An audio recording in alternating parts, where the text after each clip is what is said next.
On est vraiment heureux de vous donner rendez-vous tous les samedis pour les soirées Free Worship Unité. Alors, passez le mot, on vous attend.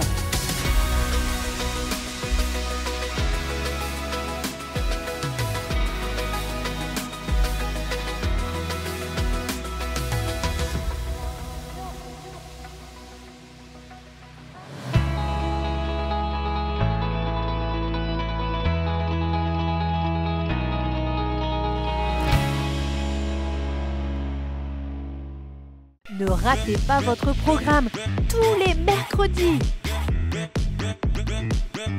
Alors, rejoignez-nous tous les mercredis à 10h sur la chaîne YouTube MLK. À mercredi!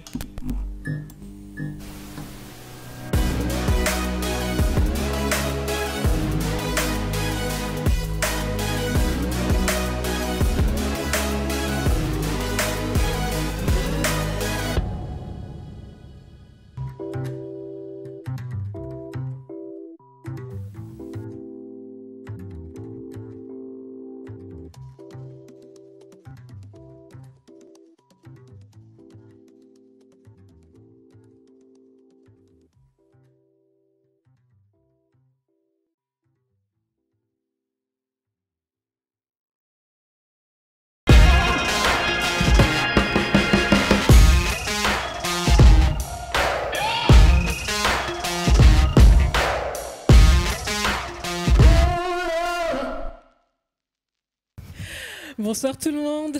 Bonsoir à tous, on espère que vous allez bien. On espère, ouais, vous allez bien. Après cette session d'été, vous avez pris peut-être du temps pour vous reposer, j'espère. On espère en tout cas. On espère que ça va aller mieux aussi au niveau du corona, et qu'on va pouvoir retrouver une vie à peu près normale. En tout cas, nous, on est toujours là. On vous rappelle le concept. Il y a des questions. Vous avez toujours rêvé de les poser à un pasteur, mais vous ne l'avez jamais fait parce que c'est un pasteur. Et ben nous, on se propose d'y répondre. Vous envoyez les questions sur l'Instagram MLK Jeune Adulte. Nous, on les sélectionne et on y répond en plateau. Et aujourd'hui, on a un plateau formidable, de toute beauté. Y a-t-il un mot pour le définir? Non, vraiment, quand je les regarde, je suis comme éblouie. Je sais pas, j'ai pas les mots en fait. J'ai pas les mots. On n'en fait pas trop en plus. Non, jamais. J'ai pas les mots. Non, mais franchement, on est très honorés d'avoir avec nous 4 personnes vraiment formidables, extraordinaires. En plus, ils sont beaux. Oh. Tada! Hello. Yes, les amis, on est très heureux de vous avoir. On vous donne un challenge. Vous avez 20 secondes pour vous présenter. Jenny, à toi. Hello, c'est Jenny, j'ai bientôt 30 ans. Je suis prof de maths dans la vraie vie et ici à l'église MLK, à la maison, je m'occupe des lycéens. Super. Salut à tous, moi c'est Nice, 28 ans. Je fais partie du collectif Hope et voilà. Yes, merci beaucoup. Joseph, cette partie, c'est à toi. Yes, moi c'est Joseph, j'ai 23 ans, je suis encore étudiant ici à Créteil. Et puis je suis aussi l'auteur d'un blog et d'un livre qui s'appelle Vive sa jeunesse autrement. Yes, super. Merci beaucoup. Merci d'être là. Salut à tous, je m'appelle Laura, j'ai 24 ans, 25 ans, c'est pas vrai, j'arrive pas à passer le cap. Je viens de Lyon et je viens du ministère ACER, l'Assemblée chrétienne pour l'évangélisation et le réveil, qui est sur Paris et également sur d'autres villes en France. Et voilà. Yes, super. Merci beaucoup. Bienvenue en tout cas. On est vraiment honorés que vous soyez là. Ouais. Et vous connaissez pour la plupart, Jenny, je ne sais pas si tu connais bien, mais les autres, ils doivent connaître le concept de l'émission. Ça va aller, toi, tu vas... Moi, je débarque. Tu débarques, ouais, c'est ça. Tu n'as jamais vu ici en plus, hein, c'est ça qui est bien. Et du coup, on va commencer avec toute une série de questions. La rubrique Anonymous, c'est maintenant. Ok, on a du coup 4 questions pour vous ce soir. Est-ce que vous êtes prêts? Non. Non, comme d'habitude, c'est pas grave. Alors, première question. La question next, la question sereine, la question survie, et pour finir, la question tège. Tège. La question tège. Je te tège. J'ai envie de rien faire. Désolé, ce soir, ils ne sont pas motivés. Next. Je vais faire survie. La question next. Non, on va répondre ensemble. C'est parti. Doit-on rompre avec son ou sa petite amie quand on devient chrétien? Si oui, comment? C'est une vraie question. Je te sens inspiré, Joseph. Moi? Ok. Vas-y, Joseph, c'est parti. La Bible, elle traite un peu de cette question. Je ne saurais plus dire la référence exacte, mais en gros, on sait que parfois on est encouragé dans le mariage à rester, même si la personne n'est pas croyante, et à être un témoignage auprès de lui. Mais là, on est dans un contexte où les personnes ne sont pas mariées, si j'ai bien compris. Tout à fait. Donc pour moi, c'est vraiment le moment où s'il y a besoin de rompre, c'est là qu'il faut le faire. Et pour moi, en tout cas, je trouve que c'est incompatible de quelqu'un qui n'est pas croyant. Si moi j'ai vécu une expérience de conversion, ça serait incompatible, je pense, en termes de projet de vie, de valeurs, de ce à quoi j'aspire. Ouais. Et pour moi, c'est vraiment le bon moment pour le faire. Ça sert à ça aussi, les fréquentations. Et c'est pour faire le point, effectivement. Ouais. Absolument. Nice, maintenant tu as le temps de réfléchir. J'ai le temps de réfléchir un petit peu. Je suis d'accord avec ce que Joseph vient d'annoncer. C'est vrai que c'est un temps où tu as encore le choix. Comme j'aime bien dire, la fréquentation, c'est un moment où tu as le choix de faire ce choix de vie. Et effectivement, si tu es dans une optique de faire ce choix de suivre Dieu jusqu'à la fin de tes jours et d'aller dans cette direction-là, je pense effectivement que tu dois poser cette réflexion. Est-ce que je vais continuer avec cette personne, sachant qu'on ne va pas dans la même direction. Donc tu dois en parler avec cette personne-là. Donc on ne sait pas parce qu'on est chrétien qu'on jette les gens comme ça. Non, on a un témoignage derrière quand même. Absolument. On a un témoignage derrière. Donc oui, moi ce que je préconiserais, c'est d'en discuter avec la personne, d'expliquer à la personne que moi dorénavant, je vais dans cette direction-là. Et parce que je vais dans cette direction-là, il y a ces valeurs qui s'accompagnent aujourd'hui à ma vie. Est-ce que tu veux avancer dans cette direction-là? Si oui, allons-y, il n'y a aucun souci. Et sinon, peut-être qu'on va prendre nos distances parce que moi, j'ai besoin d'être concentrée sur cette marche que je vais avoir avec Dieu. Ce serait ce que je préconiserais. Ok, super. Laura, c'est ton moment. Ouais. Alors, c'est vrai que c'est une question qui revient souvent. Alors moi, je dirais, tout dépend, mais je tirerais plus vers le oui, il faudrait rompre. Dans le sens où la Bible est assez claire sur un sujet. Elle dit que s'il y a un membre qui te fait pécher, il faut le couper et le jeter. Quoi. Et si, avec le partenaire, donc je rejoins un peu Nice sur ce qu'elle dit, on voit, on échange sur la vision. Si la vision peut être la même, on prend quand même du recul et puis ensuite on avance ensemble doucement. Je pense que quand on se convertit, quand on donne sa vie à Christ, on n'est plus la même personne en fait. Bien sûr. Notre mindset il change, toutes ces choses-là changent et malheureusement, la personne qui n'a pas encore donné sa vie à Christ, même si on doit être un témoignage, il y a des choses sur lesquelles elle ne va pas forcément être d'accord. Il y a des choses où peut-être qu'on faisait avant et qu'on va être amené à plus faire maintenant et ça peut frustrer la personne. Donc je pense d'être sincère, d'aller vers la personne et lui dire voilà ma vision des choses maintenant, comme disait Nice, voilà ma vision des choses maintenant. Et puis si tu es en capacité de m'accompagner dans cette marche-là, allons-y. Par contre, sinon, je suis désolée, ça ne va pas être possible parce que ça va me freiner. Quoi. Je pense que tout est une question de vision. Ok. Voilà. Après, je pense qu'il faut aussi faire gaffe au baptême d'adhésion. En gros, je ne sais pas comment expliquer. Comme tu vas là-bas, moi, je vais rentrer dans ce que tu penses être bon pour toi, mais en fait, il n'y a pas vraiment de réelle conversion, en fait.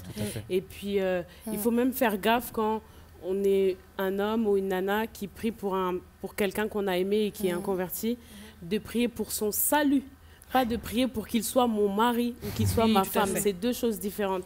C'est une chose de dire j'ai envie que cette personne soit sauvée et c'est une chose de dire j'ai envie que cette personne soit chrétienne pour que je puisse l'épouser. C'est deux choses différentes. Et je pense qu'il faut avoir du discernement par rapport à ça, de se dire en fait déjà le but de la vie c'est que tout le monde soit au ciel. Je veux que la personne soit au ciel et deux, si on peut marcher ensemble dans cette direction, tant mieux. Sinon au revoir. Salut. Mais c'est très clair parce que c'est vrai qu'on a souvent des pratiques qui des fois peuvent aller un petit peu trop loin. Je vais dans ton église parce que j'ai envie de t'avoir toi. Et puis dans l'autre sens, c'est à partir du moment où tu te convertis, t'as plus de relation amoureuse. Enfin, tu casses obligatoirement. Tu peux pas dire vraiment t'es converti si t'as pas cassé avec quelqu'un. Limite, c'est ça des fois. Et je pense que là, j'apprécie beaucoup vos interventions parce qu'en fait, ça remet en perspective que c'est un projet commun. Bien sûr. Et qu'avant même ça, c'est une question du salut, de où est-ce que toi tu vas. Et il ne faut pas que tu fasses des choix qui vont t'empêcher d'aller au ciel. C'est ça qui est important. Peut-être que la personne va pouvoir t'aider à aller au ciel et que vous allez pouvoir avoir ce projet commun. Peut-être que la personne a besoin de faire le point. Elle peut pas, comme ça, prendre une décision aussi importante en 20 secondes. C'est et clair. vous avez besoin de prendre 2 semaines, 1 mois, je sais pas, donner une date et puis dire, ok, on fait le point après, on va réfléchir chacun. Si tu le fais pas pour moi simplement, mais fais-le pour toi. Est-ce que tu veux t'approcher de Dieu? Fais-le pour toi déjà. Oui, tout à fait. Et puis on a aussi des histoires qui sont incroyables avec des gens qui sont ensemble, qui sont pas chrétiens. Il y en a un qui se convertit. Il casse pas, mais l'autre est sincèrement intéressé. Puis aujourd'hui, ce sont des familles chrétiennes avec même les enfants qui connaissent l'évangile comme ça. C'est beau, parce que dedans, il y avait une vraie sincérité de la part de chaque personne, dire OK pour le projet commun et avant même ça, OK pour Dieu. Tout à fait. Et c'était ça qui était super important. Et je pense qu'il faut aussi beaucoup d'amour, parce que souvent quand on est jeune converti, on est zélé, on est à fond, on veut conquérir le monde, on prêche partout, doucement, parce que la personne que tu as aimée pendant peut-être 2 ans, 3 ans, 5 ans, elle n'est pas prête à entendre un non ferme comme ça, pas dans sa tête. Donc vraiment, prends le temps de discuter, de poser le pour et le contre avec la personne, d'être vraiment dans l'amour et pas dans le jugement, parce que c'est hyper important. Et surtout, on veut que tout le monde soit sauvé. Donc si tu es là et puis tu dis écoute, c'est mort, c'est fini. Non. Explique le pourquoi du comment, échanger, discuter ensemble, c'est vraiment, vraiment très important. Assume ta décision, mais ne manque pas de respect, en fait. C'est trop important. Exact. Merci pour vos réponses. Excellent. On passe à la prochaine. Alors, il reste la question sereine, survie ou tège? Survie. Alors, la question survie. Peut-on perdre son salut? Oh, Joseph, vous avez vu ou pas? Peut-on perdre son salut? Yes. C'est dur, ça. C'est dur. Laura, tu veux commencer? Oui, je veux bien. Vas-y. C'est marrant parce qu'on en parle avec les jeunes de mon église et c'est vrai que c'est un sujet tellement complexe en fait, parce que le verset, c'est une parabole. Il y a un petit verset qui en parle. Oui, la Bible le dit clairement, on peut perdre son salut quand on blasphème contre le Saint-Esprit en fait. Et maintenant, la question est de savoir qu'est-ce que veut dire blasphémer contre le Saint-Esprit. J'y ai pas encore répondu. Je vais vous laisser répondre. Merci beaucoup. Juste la référence. Voilà, c'est tout. Excellent. Qui veut continuer? C'est dur, hein? Ouais. Vas-y, Joseph. C'est délicat. Hein.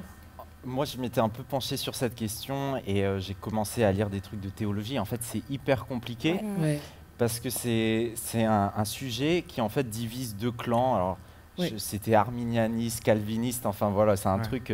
C'est très ésotérique quand tu connais pas ça. Moi, je crois que j'ai accepté de ne pas avoir totalement la question tranchée. Voilà, je pense qu'il y a une part un peu de mystère. On ne sait pas encore tout exactement. Ce que je sais, ce que je vois, c'est vraiment des gens qui ont grandi dans l'église. Je connais dans ma famille des gens qui étaient missionnaires, qui aujourd'hui ont totalement quitté la foi, ne veulent plus avoir rien à voir avec Dieu. Et voilà, ça m'attriste beaucoup. Après, je fais quand même confiance à Dieu. Je sais qu'ils ont entendu cette nouvelle, eu accès à cette révélation en quelque sorte. Et je me dis peut-être, je ne sais pas, jusqu'à leur lit de mort, c'est là où ils vont peut-être retourner à Dieu. Donc je crois que Dieu connaît ces personnes, je ne crois pas qu'il les abandonne et je continue de prier pour elles. Après voilà, on voit vraiment des gens qui rentrent en résistance alors qu'avant ils étaient vraiment engagés avec Dieu. Et voilà, pour moi ça reste un peu un mystère, mais je sais que c'est entre les mains de Dieu. Ouais, tout à fait. Yes. Les filles Ok, d'accord. Pour moi, c'est une question pareille, un peu comme Joseph, où j'ai déjà réfléchi plusieurs fois à cette question. Même avec le collectif Hope, on a déjà essayé d'y répondre. Mais effectivement, il y a 2 écoles. L'école où tu peux pas du tout perdre ton salut et l'école où la moindre erreur que tu fais, tu peux perdre ton salut. Et aujourd'hui, je pense pas que je vais pouvoir vous apporter une réponse exacte. Je pense qu'il faut aller voir la référence, donc du coup, qu'elle nous a donnée au départ. Mais de mon point de vue, je pense que quand Dieu donne, pour moi, c'est un don. C'est un don que Dieu nous fait. C'est une grâce, au final, qui nous donne d'être appelés ses enfants. Et quand Dieu t'appelle son enfant, quand tu reconnais Jésus comme ton Seigneur et Sauveur, pour moi, c'est à vie. Amen. Dieu n'est pas un Dieu qui va le reprendre parce que tu n'as pas fait ci ou parce que tu as fait ça. Pour moi, c'est la vie. Et je dis souvent qu'on peut s'éloigner de Dieu. On peut s'éloigner de Dieu, mais Dieu, lui, reste toujours sur son trône et reste le même. Et c'est pas parce que tu t'es éloigné de lui que son amour change pour toi et que il ne te connaît plus. Ça, c'est ce que moi, je pense. Ouais. Et je pense que peu importe la condition que tu peux avoir et ce que tu peux faire aujourd'hui, tu peux revenir à ses pieds à tout moment, comme il disait.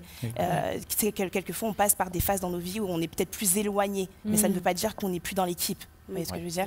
On peut être plus éloigné, on n'est plus dans l'équipe. Donc moi, je pense que c'est quelque chose qui, je dirais pas acquis dans le sens où je fais ce que je veux parce que c'est acquis et que c'est au pull-up là. Non, pas du tout.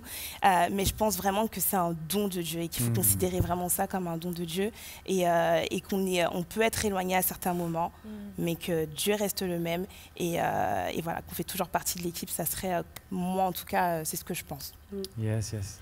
Moi, je pense un peu comme ça. Enfin, moi, je pars du principe que le livre de vie, c'est pas un livre de coloriage. On n'écrit pas le nom, après on efface. Hein, c'est pas comme ça. C'est une fois que Dieu, il a dit, tu es dans mon livre de vie, tu es là, tu vas pas bouger. Donc déjà, à partir du moment où Dieu, la Bible dit, bon, je sais pas la référence, mais ça va apparaître en dessous de votre écran. La Bible, elle dit que quand on reçoit Christ, le Saint-Esprit, il nous appose de son sceau pour dire que maintenant, tu appartiens à Dieu. Je vois pas comment Dieu pourrait retirer son sceau de nous. Par contre, il y a une chose, je pense qu'on ne peut pas perdre son salut comme si on perdait des clés. Mais je pense qu'on peut décider de dire, Christ, je ne veux plus de toi dans ma vie. Et là, à ce moment-là, tu as refusé le salut. C'est pas que tu l'as perdu, mais il dit que voilà, je ne veux plus marcher avec toi. Et je pense que c'est un peu là-dedans le blasphème du Saint-Esprit, c'est dire je n'ai plus besoin de toi, Saint-Esprit, en fait. Et quand tu n'as plus le Saint-Esprit, tu peux plus te repentir, donc tu peux plus être à Dieu, en fait. Donc je pense que on peut refuser le salut.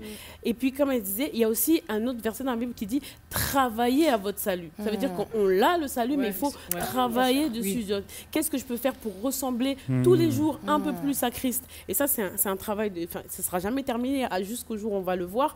Mais si, pour répondre à la question, peut-on perdre son salut? Non. Mais peut-on refuser le salut? Absolument. Il y a des gens qui le font tous les jours et qui refusent en fait d'être à Christ. Et donc, c'est pas parce qu'on a fait le choix une fois qu'on peut pas dire au final c'est trop dur ou j'ai plus envie ou je suis trop blessée par la vie et j'ai décidé de ne plus faire partie de cette équipe. Il n'y a que moi qui ai dit oui. Je suis d'accord avec ce que vous dites. Il semble qu'il y a un texte dans la Bible qui dit ceci, il dit quand vous avez goûté à la lumière, que vous avez vu la lumière et que vous l'avez refusée, c'est extrêmement dur. Je crois même que c'est écrit, c'est impossible que vous reveniez.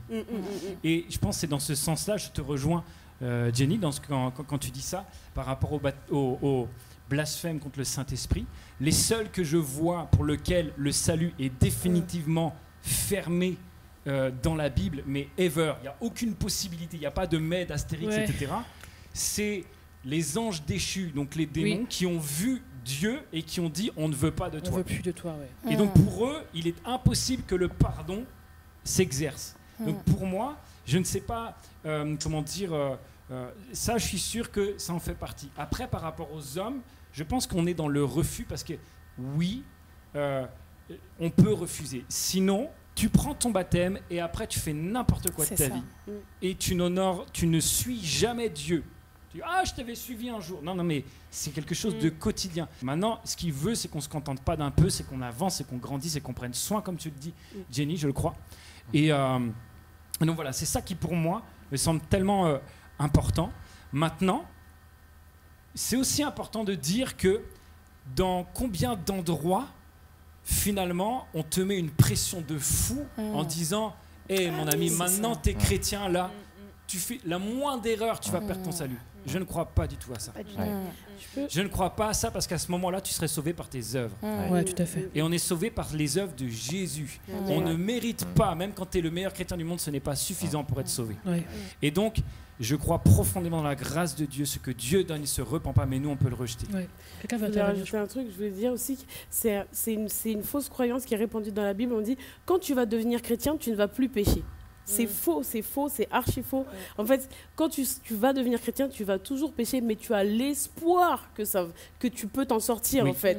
Et donc, c'est pour ça que les gens disent, tu vas perdre ton salut et tout. Mais non, en fait, c'est juste que maintenant, je vais peut-être faire les mêmes erreurs, mais j'ai l'espoir que ça va changer. Je fais confiance à Dieu qu'il travaille mon caractère, en fait. Tout à fait. as un processus. C'est pasteur Yvan, pasteur de notre église, qui dit ceci. Il dit la différence. Enfin, un cochon et un agneau peuvent aller tous les deux dans la boue. Le cochon, il aime bien y aller. L'agneau, il est désolé, en fait.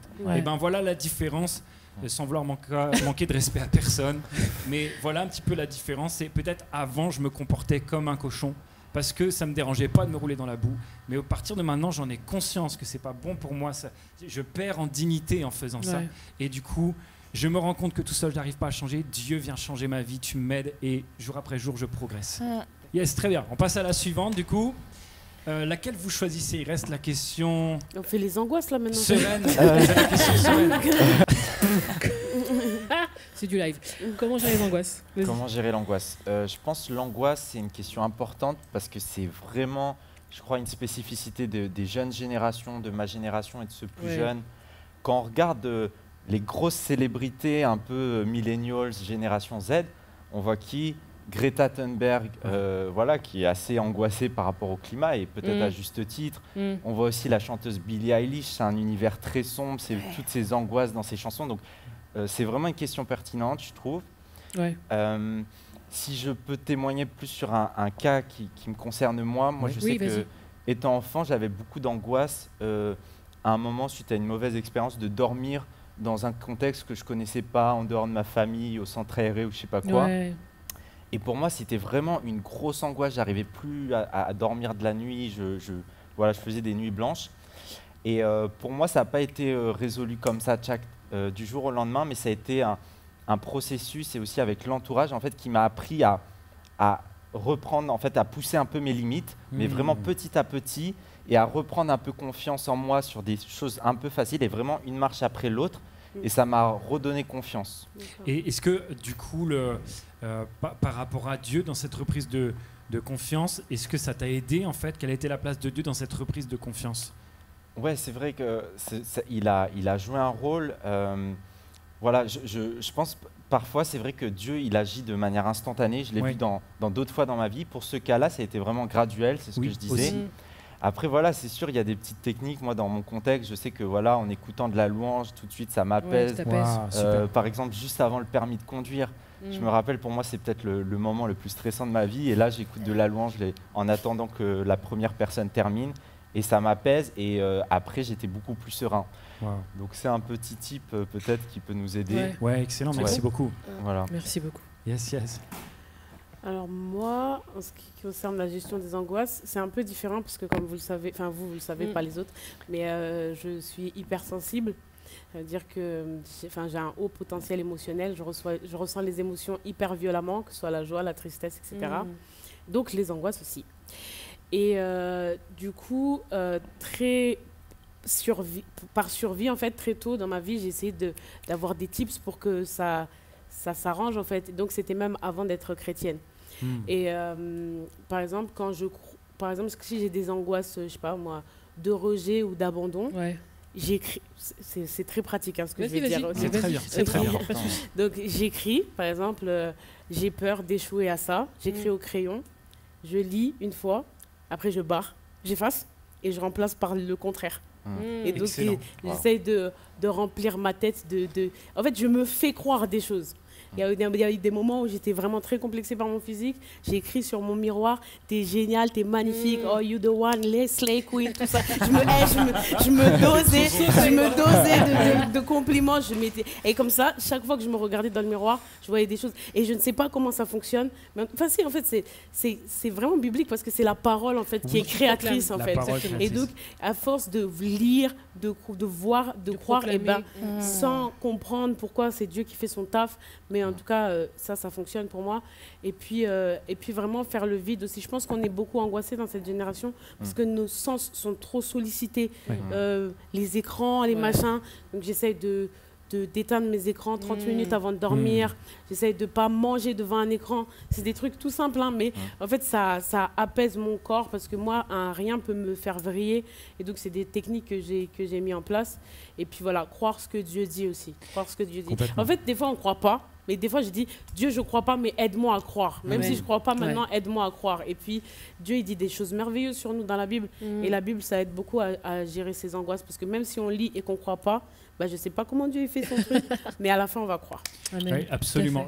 En fait, c'est dingue parce que même avant même de croire en Dieu, tu déclarais des choses sur ta vie qui étaient en accord avec ce que Dieu pense de toi, ce que Dieu dit de toi. Et je pense que c'est aussi pour ça que ça marchait. Parce que, et même des gens qui sont vraiment loin, qui sont juste dans une pensée positive, etc.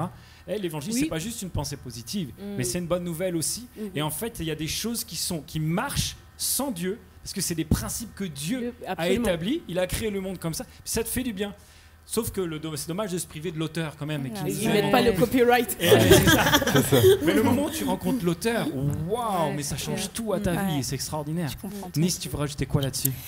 Ce que je rajouterais, c'est que pour moi, l'angoisse, je vois ça comme une alarme qui te dit que tu n'es plus focus en fait sur la bonne chose. Tu n'es plus focus sur ce que Dieu dit de toi. Tu n'es plus focus sur l'essentiel en fait. Et quand je pense qu'on a tous des phases comme ça, certaines personnes un peu plus. On peut même parler de dépression quelquefois. Mais quand tu rentres dans cette phase où tu es un peu angoissé, où tu ne sais plus, tes pensées, tes émotions sont chamboulées, moi, ce que je te recommande, c'est recentre-toi sur l'essentiel. Remets ton focus sur ce que Dieu pense de toi, sur ce que Dieu dit de toi. L'angoisse, c'est ça, en fait. L'angoisse, c'est je regarde à gauche, je regarde à droite, et en fait, je ne regarde pas à ce que mon Créateur dit de moi. Donc forcément, si tu regardes à gauche, à droite, tu te compares à ceci, tu te compares à cela. Avec les réseaux, c'est facile de se comparer. Et si tu rentres dans cette bulle où tu ne t'identifies pas à la personne qui t'a créé, forcément, tu vas te créer des angoisses. Si tu ne t'identifies pas à ton créateur, à la personne qui sait comment tu fonctionnes et qui a la réponse, justement, donc à ce besoin, qui a la réponse à ce vide peut-être à combler en toi, forcément, tu seras angoissé. Donc moi, ce que je conseillerais vraiment, c'est recentre-toi sur la parole de Dieu. Recentre-toi sur ce que Dieu dit de toi. Et ce que Dieu a fait, c'est hyper bien. Tu remets au centre ce que Dieu dit de toi. Et si tu dois l'écrire, écris-le quelque part. Si tu dois te le répéter tous les jours, répète-le quelque part. Mais il faut que tu comprennes une chose, que ce que tu vois, ce qui est dans ton monde visible, ce qui est palpable, c'est pas forcément la vérité. N'oublie jamais que la vérité, c'est ce que Dieu dit de toi. Et c'est de cette façon-là que tu vas pouvoir te remettre focus et revenir sur cette ligne où tu vois, ok Seigneur, c'est ce que tu dis de moi. Et à partir de là, logiquement, tout ce qui est angoisse et ces choses-là, ça s'efface. C'est énorme, hein. C'est un petit peu le chant de Lorraine Daigle. Dit ça. Exactement. Ça me touche énormément ce que tu dis de moi. Exactement. Je pense que c'est pour ça que ça a touché énormément de personnes, mais même qui ne connaissent pas du tout Dieu, parce qu'en fait, il y a une réalité dedans qui concerne les gens. Laura, tu voulais rajouter quelque chose par rapport à ça? Ou pas, hein. C'est comme tu veux. En fait, je suis étonnée parce que du coup, je joue au potentiel aussi. Et du coup, je fais de l'hyperesthésie. Donc, tous mes sens sont développés, bien plus que la norme. Donc, du coup, je suis contente de trouver quelqu'un comme moi. Parce que, en fait, je parle de mon témoignage personnel. Les gens ne comprennent pas forcément. On a des impulsivités dans tout. Et en fait, vu que les gens ne nous comprennent pas, ça nous angoisse plus de dire qu'on n'est pas comme les autres. Et moi, c'était beaucoup ça. Et l'angoisse, faut vraiment... Alors, je dirais à tout le monde que l'angoisse, il faut vraiment la traiter dès qu'elle commence à se manifester. Parce qu'elle peut se transformer, ça peut partir très loin. Moi, j'ai su très tard que j'étais au potentiel pendant le confinement. Donc, du coup, je suis restée pendant des années... personne ne comprenait, j'étais beaucoup trop impulsive. Donc, très impulsive. Et moi, ça se transformait en colérique. Et ça faisait beaucoup de dégâts, en fait. Et les angoisses, donc, ça vient des pensées. Et du coup, je fais exactement le même travail que toi. Donc, en fait, j'ai demandé à Dieu comment je pouvais faire parce que c'est invivable. Moi, je suis tombée dans la dépression à cause de... pendant longtemps. J'ai l'impression que je sors à peine la tête de l'eau.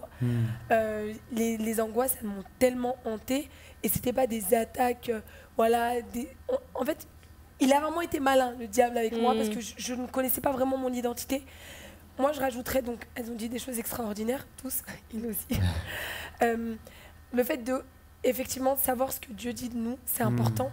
Trouver tes types, c'est important. Donc, moi, effectivement, aussi, j'ai acheté un cahier où, dedans, j'ai écrit tout ce que je ne pense ne pas être, tout ce que j'aimerais être, tout ce que je suis, mais que je sais que je dévalorise. Et puis, vraiment, je me le répète tous les matins avant de sortir.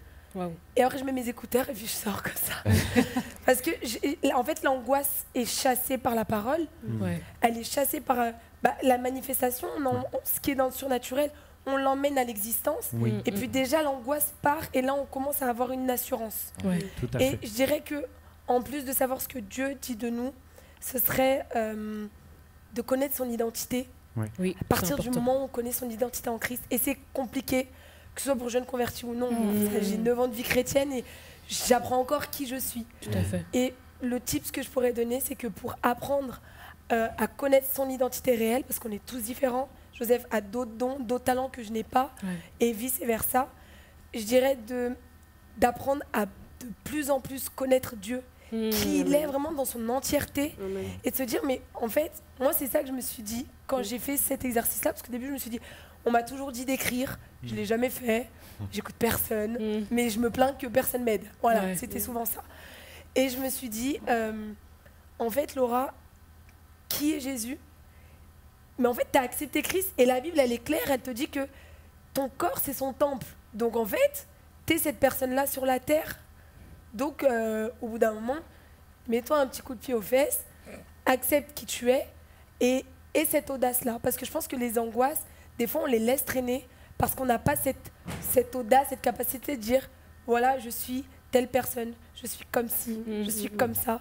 Et on n'est pas courageux. Donc, je dirais, prenez courage, n'ayez pas honte. N'ayez pas honte, ce n'est absolument pas de l'orgueil, c'est juste de connaître son identité. Vas-y, Nice. Par rapport à ça, juste rajouter, un jour un ami me disait comment tu fais pour faire fuir les ténèbres? Tu ne combats pas contre les ténèbres. Pour faire fuir les ténèbres, tu apportes de la lumière.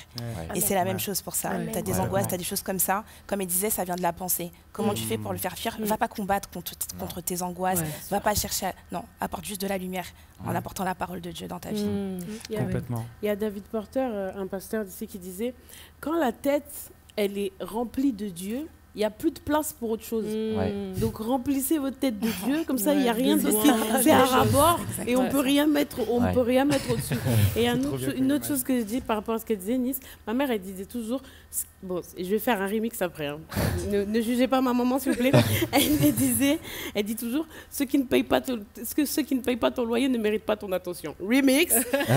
Ceux qui ne concernent pas ta relation avec Dieu ne méritent pas ton attention en fait. Je veux dire vraiment, si vous voyez que ça me met dans un mauvais mood, machin, mais comme elle a dit, recentrez-vous sur Dieu. Des fois, je pense à des choses, ah ouais, j'arrive pas à faire ça, ah j'aimerais bien avoir ça. Et puis finalement, je me dis, mais si le Seigneur il revient, en fait, le seul truc qui compte, c'est que je sois avec lui, que je le vois face à face. Il y a des trucs dans lesquels on met notre énergie, notre force, notre attention, notre tout. Mais, je sais pas comment dire, c'est pas worth it en fait. Je sais que c'est facile de dire ça, mais vraiment quand on remet toutes les choses en perspective, des fois j'essaye d'imaginer comment il est Dieu sur son trône et ça me met directement à ma place en mode de dire ah ouais en fait ça c'était nul, je pensais à ça tout à l'heure mais c'était nul. Mais vraiment il y a Apocalypse 4, il y a la vision de la salle du trône, des fois je relis ça souvent et ça vous aide à voir que Dieu il est très grand et ça vous remet à votre place, pas en mode ça vous rabaisse mais dire je suis aimé par un aussi grand Dieu, est-ce que le reste vaut la peine de s'inquiéter dessus en fait. Et si je peux dire un truc vas-y. Par rapport à ça, c'est prends position. Je sais plus qui a dit ça. Dès que ça commence, en fait, perds pas de temps à dire ah peut-être non, direct. C'est pas moi ça. On n'est pas ensemble, je te connais pas, je sais pas d'où tu sors. Là-bas, next, prends la porte dans le nom de Jésus. Positionne-toi. Prends courage, comme elle a dit Laura, prends courage. Et les angoisses, en fait, les angoisses ne sont pas tes meilleurs amis. Les angoisses ne sont pas tes meilleurs amis. Je vais terminer juste en disant ça. En France, c'est le pays qui a certainement le plus de personnes qui rejettent l'existence de Dieu, l'autorité de Dieu. Et curieusement, c'est aussi le pays où il y a le plus de consommation d'anxiolytiques. Oui, c'est vrai. Donc je pense que la connaissance de qui est Dieu va nous aider, va t'aider à gérer les angoisses. Je pense que, en tout cas moi, ça m'a énormément aidé de découvrir un tout petit peu plus à quel point l'amour de Dieu est grand et à quel point il est bon et fidèle. Je pense qu'on sous-estime trop ça. Vraiment. On pense que il a un sac de fidélité alors qu'il a un puits sans fin. Et c'est pareil pour la bonté. Et j'aime beaucoup certaines églises qui martèlent cette vérité parce qu'elle est tellement bonne et tellement libératrice, tellement vraie. Il faut que tu réalises mon Dieu est fidèle et bon. Amen. En toutes circonstances, mon Dieu est fidèle et bon. Et ça, je pense que ça pourra t'aider. Merci pour tous ces conseils super pratiques. Juste, je veux rajouter. Non, mais c'est très important. Vas-y. Si jamais vous n'arrivez pas à gérer vos angoisses avec tout ce qu'on a dit, n'hésitez pas à aller voir un professionnel aussi. Oui, c'est vrai. Donc vous pouvez consulter. C'est pas parce qu'on est chrétien qu'on est allergique au médecin. Sinon, jetez votre carte vitale. Mais allez-y, allez voir un thérapeute. Tu as raison. Il y en a des chrétiens qui sont très bons. Et puis, allez vous faire aider. Il y a des gens qui ont des diplômes, qui ont fait des formations pour ça et qui peuvent vous aider à gérer vos anxiétés. Tout à fait. Merci beaucoup, Dan, pour c'est très important ce que tu viens de dire. Merci beaucoup. Et la dernière question. La question TEJ. J'aime bien dire tout à l'heure, tout le monde l'esquive, mais nous,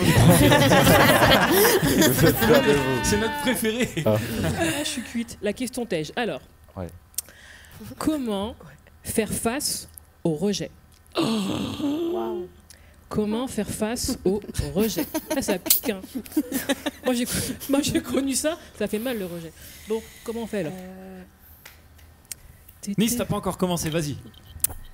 J'aime bien réfléchir avant, mais comment faire face au rejet? J'ai envie de dire, c'est un peu le même système que ce qu'on vient d'énoncer pour l'angoisse, en fait. C'est le même process. Comment faire face au rejet? En général, je vais toujours pousser à revenir à l'essentiel, puisque vraiment, c'est la base. Mais comment faire face au rejet? Rappelle-toi que même si A, B, C ou D te rejettent, tu as le plus grand, en fait, qui t'a accepté. Tu as le plus grand qui t'a accepté, qui t'appelle son enfant et qui t'a pris dans ses bras, en fait, et qui t'a pris sous son aile.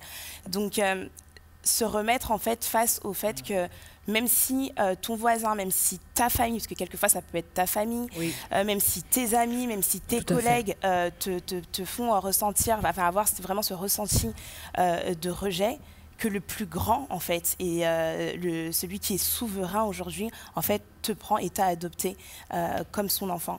Donc pour moi, ça serait revenir à l'essentiel, tout simplement, et savoir que lui, Christ, en fait, il m'a adopté comme son fils, comme sa fille. Et c'est le plus important. Je pense qu'en fait, la question par rapport aux angoisses et aux rejet, c'est vraiment lié. C'est ça, en fait. Et en fait, tout est vraiment... pour moi, c'est le même process. Exactement, même process. Donc, voilà.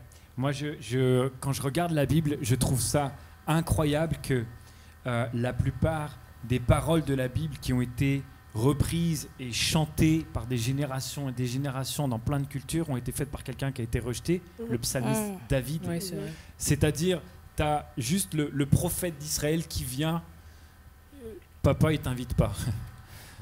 Ensuite, une fois que tu as reçu l'onction pour devenir le futur roi, tes frères qui étaient là, ils ont vu ça et tout, et tu viens leur donner de la nourriture à la guerre, etc. Tu dis, pourquoi tu viens? Tu te fais rejeter tout le temps. Et certains pensent que avec ce qui est écrit dans le psaume 51, où il dit « Ma mère m'a conçu dans le péché ». Certains pensent que David n'était pas un enfant légitime de papa Isaïe. Et qu'à cause de ça, il était rejeté. Et il y a ce passage du psaume 27, c'est un de mes psaumes préférés, où il dit « Quand bien même mon père et ma mère m'abandonneraient, toi, Éternel, tu ne m'abandonneras jamais. » C'est bon, c'est fort ça. J'en ai des frissons tellement c'est...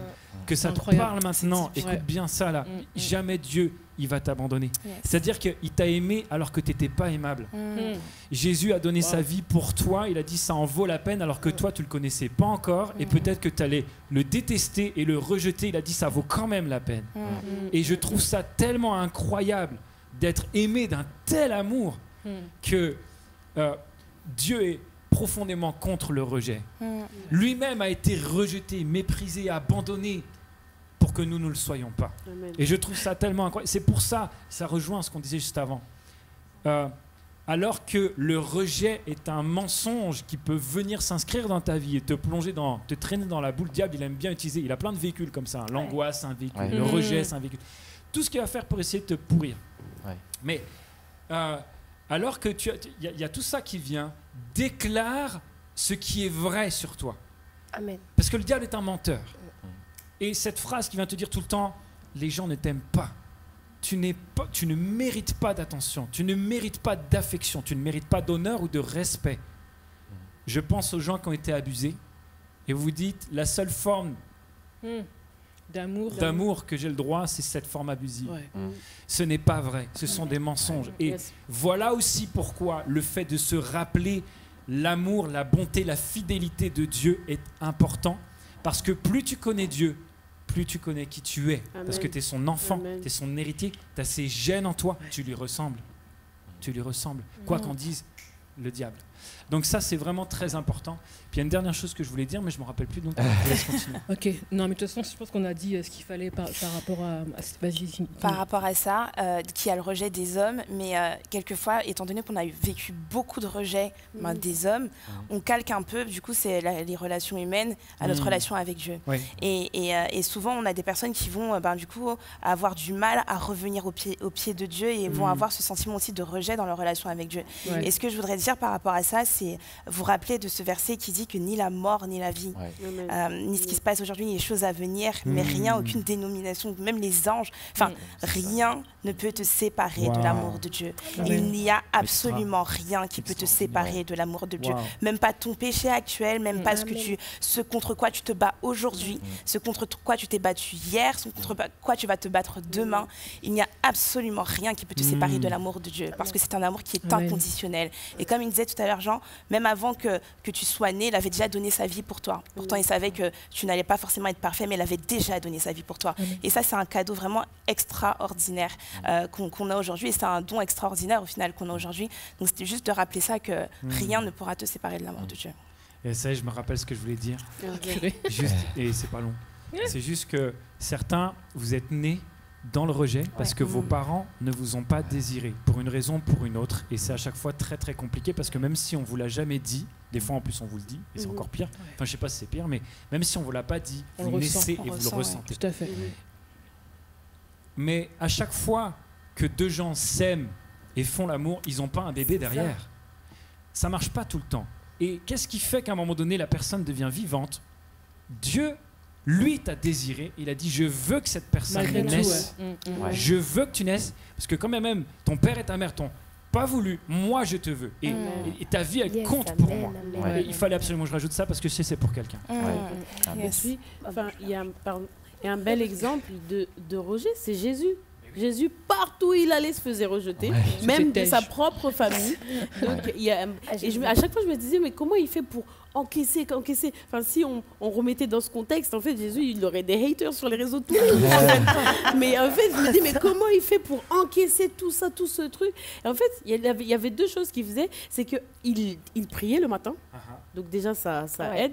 Et puis, il savait à un moment donné, il dit, moi, je prie même pas pour eux parce que je sais que tu m'exauces toujours. En fait, il était tellement stable dans son identité avec Dieu que... Et puis, il y a une deuxième chose, si quelqu'un vous rejette, le piège aussi, c'est de ne pas essayer de convaincre la personne. Non, mais s'il te plaît, reprends-moi. En fait, quand tu sais qui tu es avec Dieu, tu n'as pas besoin. La personne, elle veut pas de toi, ou dans sa vie ou machin. That's his loss, that's her loss. Tant pis tant pis en fait. Je veux dire, tant pis. Tant pis.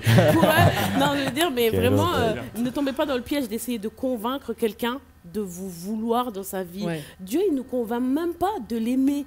Pourquoi vous voulez convaincre un homme, une femme ou même un parent de « Ah, s'il te plaît si quelqu'un vous a rejeté, c'est qu'elle n'avait pas sa place dans votre vie, en fait, de base. Entourez-vous de personnes qui ont envie d'être avec vous, qui ont envie de vous aimer correctement, en fait. Ok, super. Eh bien, merci vraiment pour vos réponses. Je pense que ça a fait du bien, du moins j'espère en tout cas. C'est des réponses concrètes et on se réjouit déjà à l'avance pour tous ceux que ça va vraiment aider. On passe à la prochaine rubrique. Ok les amis, vous le savez depuis quelques temps, on fait une rubrique free. Et comme son nom l'indique, on fait ce qu'on veut dedans. Donc c'est génial. Et Joseph, tu as écrit un livre. Je ne sais pas s'il y a beaucoup d'écrivains qui regardent là, mais je trouve ça incroyable, fantastique. Vivre sa jeunesse autrement. Ouais, bravo. C'est formidable. Trop bien. C'est aux éditions Première Partie. C'est ça, ouais. Et wow, c'est juste génial. Tu mets 20 défis pour ma génération. Ce que j'aimerais que tu nous dises, c'est quelle a été la genèse de ce livre? Qu'est-ce qui t'a poussé à l'écrire? C'est parti. En fait, c'est un livre qui a repris le titre d'un blog que j'avais lancé en 2016, où en fait, ça a été l'année de ma conversion. Et j'ai vraiment compris que si je voulais suivre Dieu, ça allait nécessiter des renoncements, en fait, de juste nager à contre-courant par rapport à tout ce que la société pouvait dire. Être un jeune cool, aujourd'hui, c'est ça, ça, ça. Et là, c'était vraiment, en fait, je faisais un 360 degrés et c'est pour ça, vivre sa jeunesse autrement de ce que le monde dit, faut avoir autant de copines que possible, il faut faire la fête, boire, être ivre, prendre des stupéfiants, tout ça pour être heureux, il faut avoir plein d'argent, tout ça. Donc ça a été vraiment juste d'essayer d'aller à contre-courant pour suivre Jésus, qui est en fait le modèle le plus anticonformiste qu'on puisse trouver, je crois, dans l'histoire. C'est vrai. Et en regardant un petit peu ton histoire, finalement, donc toi, tu es né dans une famille chrétienne, mais tu t'es posé des questions de fou quand même à un moment donné dans ta vie. Ouais, c'est vrai que à un moment, en fait, j'ai vraiment douté de l'existence de Dieu. J'ai douté de s'il y avait quelque chose après fait, la mort. C'était vraiment cette question-là qui revenait. Mais qu'est-ce qui va se passer après la mort? Et j'avais tellement peur. On parlait des angoisses tout à l'heure. J'étais tellement angoissé de me dire, il va juste avoir un néant pour l'éternité du néant. Et vraiment, j'en tremblais. Et je sais que beaucoup d'autres jeunes ont peur de la mort aussi. Et en fait, de revenir, de mettre un peu tout à plat et de reconstruire ma foi à zéro, pas la foi de mes parents, mais vraiment une foi, Joseph avec Jésus, avec Dieu, et pas par la médiation de quelqu'un d'autre. Et c'est là où, en fait, de comprendre que Dieu existe, qu'il a un projet pour moi, que je peux passer l'éternité à ses côtés. C'est vraiment des choses qui m'ont vraiment transformé. Et à partir de ça, ça a changé en fait ma manière de vivre. Yes, merci beaucoup, c'est vraiment super. Quel chapitre tu pourrais conseiller à quelqu'un de lire c'est pas ton préféré, mais celui que tu dis, allez, celui-là vraiment, c'est bien que tu commences par celui-là. Alors, il y a un chapitre, d'ailleurs, je l'ai publié sur mon blog gratuitement, donc n'importe qui peut y avoir accès. Excellent. C'est le 7e chapitre, il s'appelle « Apprendre à être quelqu'un avant d'être avec quelqu'un ». Et c'est un chapitre où je témoigne un peu d'expérience personnelle par rapport aux relations amoureuses dans cette société où on n'existe qu'au travers de l'autre, au travers du nombre de personnes qu'on peut séduire. Je crois que c'est un chapitre qui peut toucher, édifier pas mal de personnes, et des retours que j'ai eus, c'est un chapitre qui impacte pas mal. C'est super, c'est profond, c'est beau. C'est en même temps super simple et abordable, c'est jeune, c'est actuel, et puis c'est audacieux. Bravo, à ton âge, bravo pour tout ce que tu fais là, c'est vraiment que Dieu bénisse ton ministère, que ça puisse encourager un maximum de personnes. Merci beaucoup les amis. Très bien, on arrive à la fin maintenant de cette émission, mais comme d'habitude, on va vous lancer un challenge. Tout à l'heure, on a eu plusieurs tips qui étaient par rapport à l'angoisse, par rapport au rejet et cette nécessité de déclarer des choses que Dieu a dit sur notre vie. Alors, voilà le challenge. On vous demande sur votre miroir, sur votre frigo, sur votre porte d'entrée, dans un cahier que vous lisez tout le temps ou en fond d'écran de votre ordinateur, votre téléphone, déclarez une phrase que Dieu dit sur vous. Comme ça, vous allez la lire et elle va vous accompagner tous les jours. Okay, vous pouvez nous envoyer des photos de ça et tout sur Instagram. On sera trop content de voir les partages. Et ça va vraiment être bon pour vous, ça va vous aider. C'est la fin. Ouais, c'est la fin. C'est déjà la fin. Oh. On recommence. C'est la fin. Oh là là. Quand c'est naturel en plus. Merci. C'est toujours un plaisir, franchement, de faire les émissions avec des gens aussi d'horizons différents. C'est vraiment trop kiffant. Merci de venir d'aussi loin, de Lyon quand même. De Lyon, s'il vous plaît. Excellent. Pour les livres, c'est vraiment super. Merci vraiment infiniment, vraiment soyez bénis à fond. Et merci du coup pour vos likes, pour vos reposts, pour vos encouragements, pour vos commentaires. Et du coup, à dans 15 jours. À dans 15 jours. Prenez soin de vous, à bientôt. Bisous, ciao. Ciao les amis.